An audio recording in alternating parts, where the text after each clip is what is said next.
Hello, this is Bryant Myers, author of PMF, The Fifth Element of Health. And in this video, I want to show you the iMRS 2000 square wave and go over the waveform and how the frequencies are calculated and dispel some myths that are online that it's a high frequency only type of a square wave. Now, in fact, what you're hearing in the background is the Mic-Mag Handy, which makes the square wave audible. And what you're hearing is, see these little, there's basically 5 square waves, and in between each square wave is a 36 millisecond pause. And each bundle of 5, there's additionally an 81 millisecond pause in between those 2 bundles. And all that you're hearing is a packet of 5. So, because we can't really distinguish audibly that 36 millisecond pause. So you're hearing basically that first bundle of 5, and then the second bundle of 5, and then you are hearing the pause in between. That's basically 1.67 hertz, meaning you're hearing 1.67 of those bundles of 5 pulses a second. And now it gets a little more complicated. Then you have 4 bundles of those that are separated by a longer pause.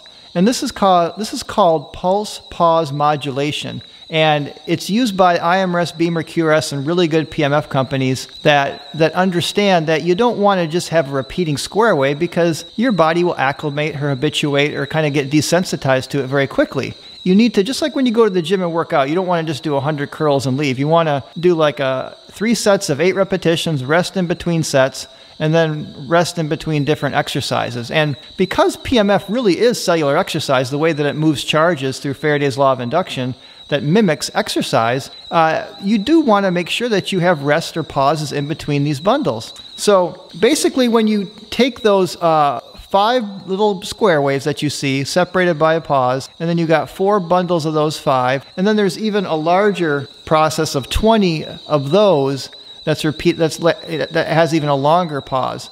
So it's 4 layers of complexity. And again, it's kind of modulated with intelligence. I tell people it's complex modulation with intelligence. And the intelligence is there to give you both a wide spectrum of frequencies, and an oscilloscope won't show that, that's a spectrum analyzer, but the oscilloscope will show you the rapid rise and fall, which is the dB/dt, and it's that rapid rise, abrupt fall that gives the sharp edges to the square wave, and that's what's giving that maximum ion transport. And this is why the square wave, as Dr. Goodwin in the NASA study showed, is one of the most effective signals for healing and regeneration. So now, if we drill down into this, and so this one video online is saying that we use a 25,000 hertz square wave, and of course that's ridiculous. What you're hearing is like 1.67 pulses a second. So you got to talk more in terms of pulses per second than just frequency, because it's very complex. I tell people it's like asking someone, what's the frequency of a Mozart symphony? I mean, you can't answer that. I mean, you can look at the time measure of the piece, but even there you got complex time measures, and that's just simply the rhythm of the overall work. It's not the frequency, because each musical instrument might have a high frequency, but when it all comes together, it's a lower rhythm and beat that you can hear.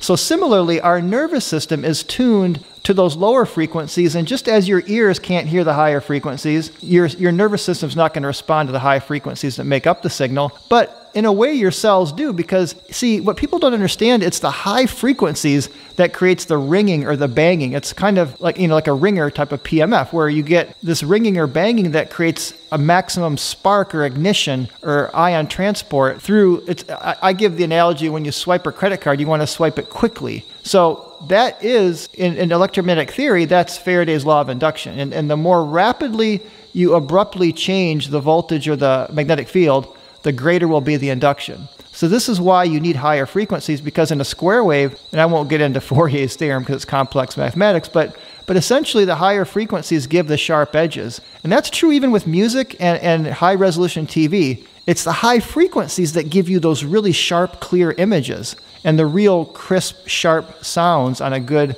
well-produced soundtrack. So keep that in mind. You do need higher frequencies to create the sharp edges, but overall what your body is responding to is the pulse modulation that's at a low frequency. In this case, it's 3 hertz when you average out all those pulses. So let's kind of just drill down here. I saved here when you really go down to how the square wave is created, it's actually pretty cool when you look at it. So let me just load this up here because it takes a while to get this all tuned in. So hopefully we're not going to have too much static, because when you get down to the really low windows, sometimes you got to adjust things. Okay, so that's pretty decent. So now we are looking at roughly 20,000 hertz or 25,000 hertz. And this is the fundamental building block of this square wave. And you might say, well, how did they create this square wave? Well, it's very interesting. This is an overtone crystal, and you can actually create a little square wave signal with quartz crystal as your resonator. Good units like the iMRS, QRS, and Beamer, they all have their own internal oscillators, which then they have their internal frequency generators that can create really good frequencies.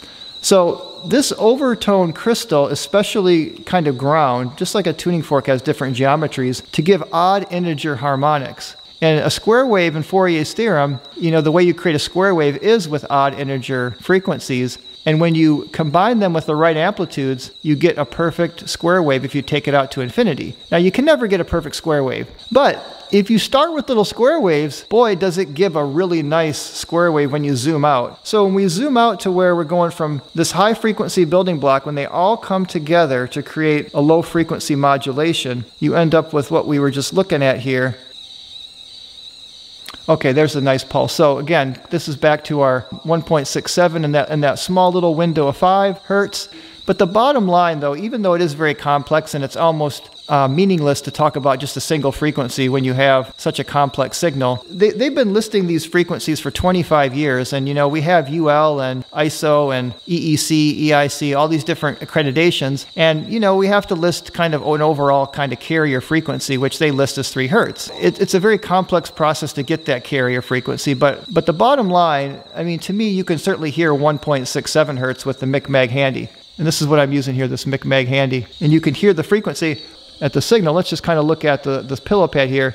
So what you're seeing here is a near field probe. And we want to use a near field probe to check, because if we just put probes on the current, that's kind of cheating. We want to see the signal. And the iMRS the pillow pad uses really nice copper coils, nice large circular coils. And again, intensity isn't everything. I mean, this is like an OMI coil here, a little dinky 2-centimeter coil. So even when you have the same intensities, you're getting much more magnetic flux, 121 times more with the iMRS coil. A good PMF signal really comes down to 3 things. What you want is a good coils, a full body mat, and a rapid rise and fall signal like a sawtooth or a square wave. And then you want a broad spectrum of frequencies that gives you all your tissues and cells, that they all are vibrating and resonating to different frequencies. It gives them all it's like an energetic multivitamin, I tell people. A good signal like the iMRS or Beamer has within it just hundreds or thousands of frequencies in there, and all the biologically active frequencies are there. And there's a frequency and amplitude window, so you're getting all the safe intensities, all the biologically active frequencies, in a rapid rise and fall signal that creates maximum ion transport. That's what you want.